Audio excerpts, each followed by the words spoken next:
சமீப காலங்களில் வரக்கூடிய திரைப்படங்களின் மீது எனக்கு மிகுந்த வருத்தமும் உண்டு, கோபமும் உண்டு. இன்றைய திரைப்படங்களை பார்த்தால் ஒவ்வொரு தமிழனும் உண்மையில் புலம்பியாக வேண்டும்.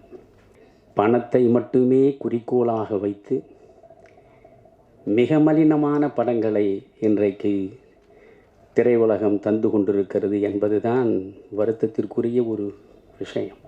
இன்றைக்கு காதல் பாடல்கள் காட்சிகளாக வருகிற பொழுது விரசத்தின் எல்லையிலே போய் நிற்கின்றன. செவியை பிளக்கக்கூடிய சத்தமே இன்றைக்கு இசையாகிவிட்டது. அர்த்தமற்ற கொச்சையான வார்த்தைகள் பாடல்களாகிவிட்டன. வன்முறை மட்டுமே வாழ்வியலாகிவிட்டது. எனக்கு என்னென்ன திரைப்படங்கள் மேலேயோ நடிகர்கள் மேலேயும் எனக்கு ஒன்றும் கோவம் இல்லை. அப்படி கோவம் தான் நான் ஏன் ரஜினிகாந்தை பயன்படுத்தி அரசியல் மாற்றத்தை பண்ணிட முடியாதான்னு நான் போய் நினைக்கிறேன்னா எப்படி? ஆனால் இன்றைக்கி என்ன 300 கோடி 400 கோடி போட்டு படம் எடுத்தால் தான் தியேட்டருக்கே போகிறான் இல்லையா? பிரம்மாண்டமான படங்களின் மூலம் என்ன கொடுத்தீங்க?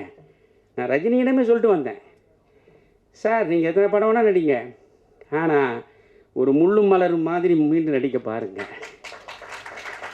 ஒரு 6லிருந்து 60 வரை மாதிரி ஒரு படத்தில் நடிக்க பாருங்கள்.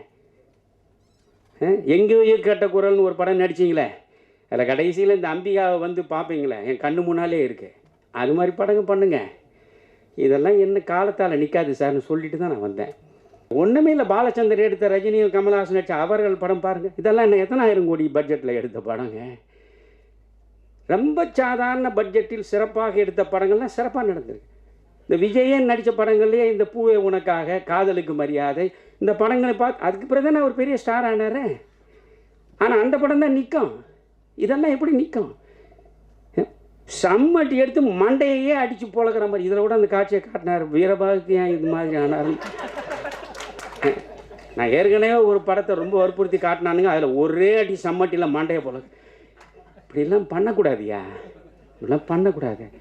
இந்த சினிமா மேலே எனக்கு மிகப்பெரிய ஈடுபாடு உண்டு, கோபம் அதனால தான் இருக்கு எனக்கு. ஐயா, எழுத்து படித்தவனை மட்டும்தான் போய் பாதிக்கும். படிக்காத பாமரனிடமும் சென்று சேர்ந்து பாதிப்பை உருவாக்கக்கூடிய ஆற்றல் மிக்க ஒரு ஊடகம் உலகத்தில் உண்டென்றால் அது சினிமா ஒன்று தான்.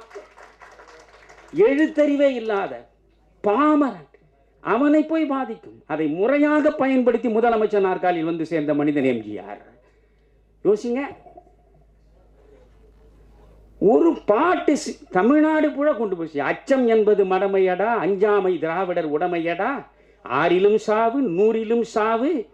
அந்த ஒரு பாட்டு கிராமம் வரைக்கும் திமுகவை கொண்டு போய் சேர்த்தது.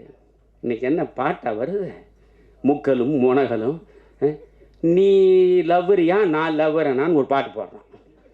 என்னதான் எழுதுறீங்க கேட்டா, கண்ணதாசன் எழுதும்போது ஒரு பாட்டுக்கு அதிகபட்சம் வாங்கியது 5000 ரூபாய் தான். இப்போ எந்த கிறுக்களுக்கும் ₹1,00,000 மேலே தான் பாட்டு எழுதுறோம். என்ன பண்ணுறீங்க? உங்களுக்கு சமூக பொறுப்பே கிடையாதா? இந்த சமூகம் சார்ந்த ஒரு சிந்தனையே உங்களுக்கு இல்லை என்றால் நீங்கள் என்ன மனிதர்கள் என்று கேட்கிறேன். எப்படியாவது பணத்தை சம்பாதிப்பது தான் உங்கள் வாழ்வின் மிகப்பெரிய நோக்கம் என்றால் இதை விட வேறு தொழில் செய்து நீங்கள் நன்றாக வாழலாம் என்பதுதான் என்னுடைய அபிப்பிராயம்.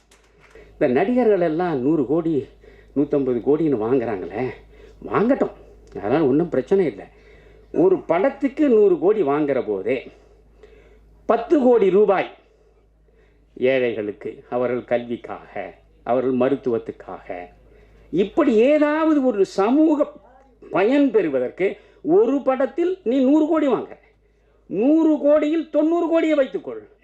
10 கோடியை நீ சமூக மக்களின் நலனுக்காக கொடுத்தால் உன்னை உலகம் பாராட்டுமே. அதுதானே ஒரு உன்னதமான வாழ்வாக இருக்க முடியும் என்று சொன்ன வீரபாகு இது போன்ற படங்களில் வெற்றி பெற்றால், வெற்றி பெற்று பெரும் பணத்தை ஈட்டுவதாகவே வைத்துக் கொள்ளுங்கள். அப்படி ஈட்டினால் அவர் சொன்னதை செய்வார். அவர் சித்த மருத்துவத்தில் சாதித்தது போலவே இந்த திரை உலகத்திலும் அவர் சாதித்து வெற்றியாளராக வந்து இந்த சமூகத்திற்கு இயன்ற வரையில் பயன்பட வேண்டும். நன்றி, வணக்கம்.